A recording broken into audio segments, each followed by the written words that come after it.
Welcome back. Okay, so one matinee game today. St. Louis, Florida. So, of course, it gets the full board treatment. And that's from Shadow. So, if anybody asks, that's from Shadow. I had him up here and he decided to launch himself off my hand. Left his closet when he did it. Nice. So, it's Husso versus Bobrovsky. He is alive. He's not in the tree. He is alive. Husso versus Bobrovsky. Still no Barkov. Florida, honestly, the record without Barkov the last couple of years, coming into today, was 10-2. They do well when they don't have Barkov in the lineup. The Panthers coming into today 13-1 at home. Early pass intercept by Uyghur leads to a transition chance, and we would see a lot of that today. The Florida Panthers getting the lion's share of chances. Huberdeau with a net feed as the Panthers press. Husso was saving things so far. That was going to be the storyline. Shots are 4-1 for the Panthers 4 minutes in. Lundell fires one wide. More pressure by the Panthers. And then on the first good chance the Blues get, it goes in the net. Logan Brown scores from Joshua and Barbashev at 5:24. So it looks like the Blues have done a very good job of getting Logan Brown ready for the National Hockey League in a way that Ottawa didn't, or they've got a better lineup for him. Either way, he's fitting in very well. Panthers then press to answer, and they do. And it's Mammon who scores from Lucas Carlson and Lundell. Carlson got his first goal in the last game, the first NHL goal, and very prominent today. Good offensive instincts for the kid. Panthers then press for the lead. Tippett was tied up before he was able to bury one. Bobrovsky stops a chance for Brown. The Blues would press from there. Better second half of the period for the Blues. There was a lot of opportunities for the Florida Panthers before and after that, though. More Bobrovsky saves, holding off the Blues' pressure. Good hit on Bennett by Parayko. The Panthers then press with 3.5 minutes left. Tippett with a net drive. He can't bury it. Lomberg had a shot that was blocked. The Panthers get great chances, but it's tied 1-1 going into the second period. Second period, early press by the Blues. The Panthers needed to keep an eye on those turnovers. And again, with the way that the National Hockey League goes now, with it being all speed, that speed can be lethal on turnovers. Post then for Carlson. Panthers were getting chances at 1.5 minutes. Both teams seemed really sharp offensively, questionable defensively in the Blues zone so far. Uyghur had a chance that was blocked. The Panthers press at 3.5 minutes. Fast game. Refs had put the whistles away to that point in the game.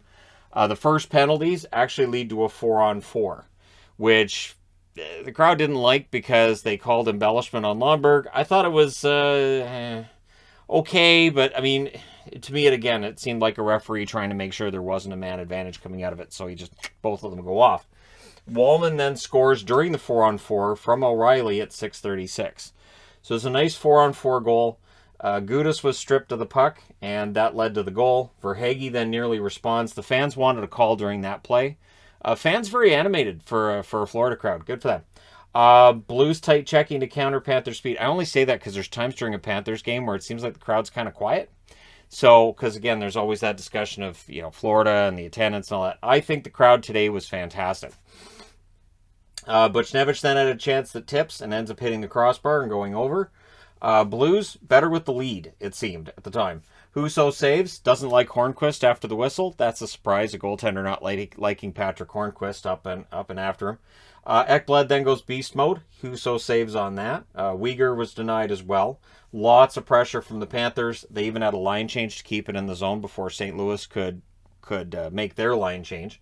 Husso, though, covers and holds it so they can get the line change in. More pressure ends up leading to a Florida power play. The Blues killed it off relatively easily. The Blues then get a power play with 4:47 left. We get a shorthanded chance for Lomberg. Both teams now 0-for-1, and the penalty kill's pretty solid for both teams. Reinhart would score from Carlson and Huberdeau at 18 minutes.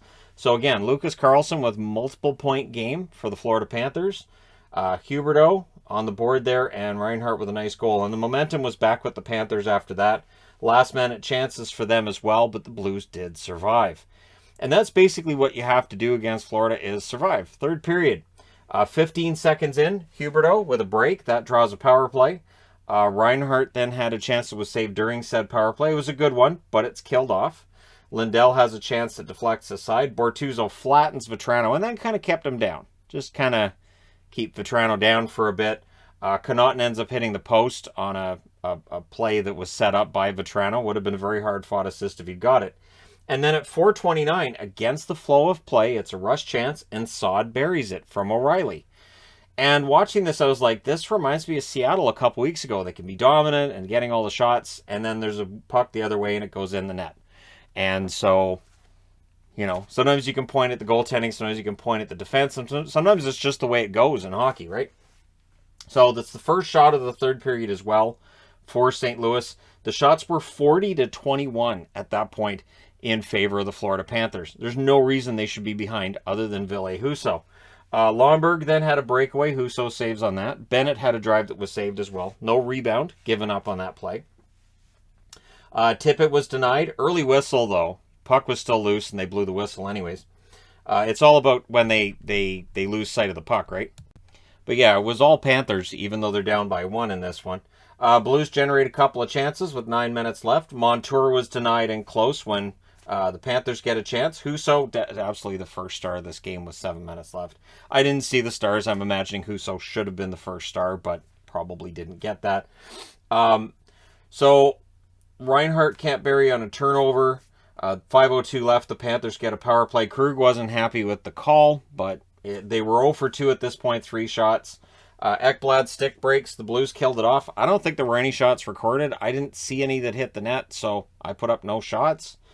2:36 left. The Panthers pulled the goaltender, and 2 seconds after that, so on the face-off that followed that, Mammon scores from Lundell at 17:26. So it's the 6-on-5 goal, but it's a goal off the face-off, so it didn't matter the goaltender was pulled.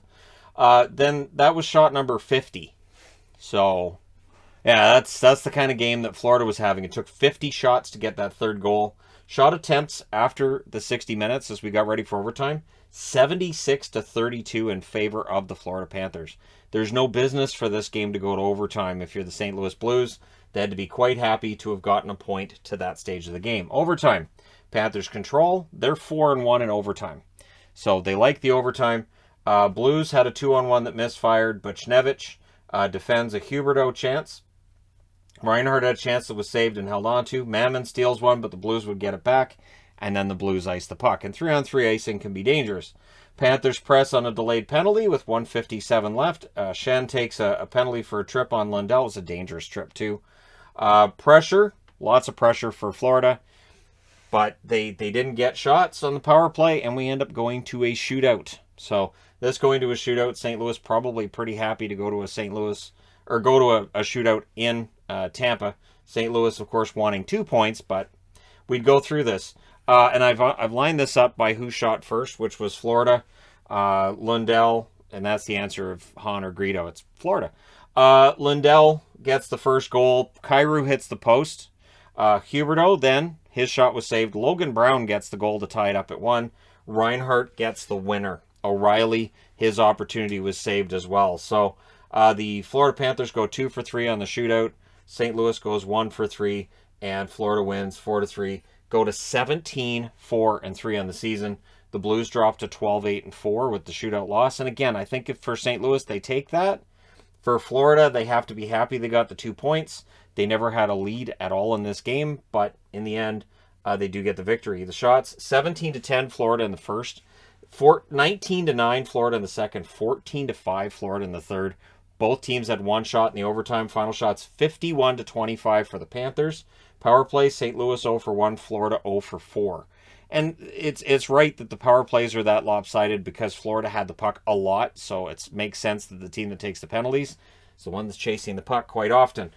Final hits, too, were 24-19 in favor of St. Louis. Husso saves 48 out of 51. Bobrovsky saves 22 out of 25. And so, yeah, Florida survives the scare here. Husso did his best. And so we'll see what happens if this helps the Blues maybe start to turn things around, because they got the split against Tampa, and now they've got a point in the first game against Florida. These teams meet again Tuesday in St. Louis. So it's a home and home between these teams, and it'll be interesting to see what happens. Let me know your thoughts regarding this game in the comment section below as always. Don't forget to hit like and subscribe if you're browsing your way through, you just happened upon this video. Thank you guys so much for watching, for all your support. I will talk to you again soon.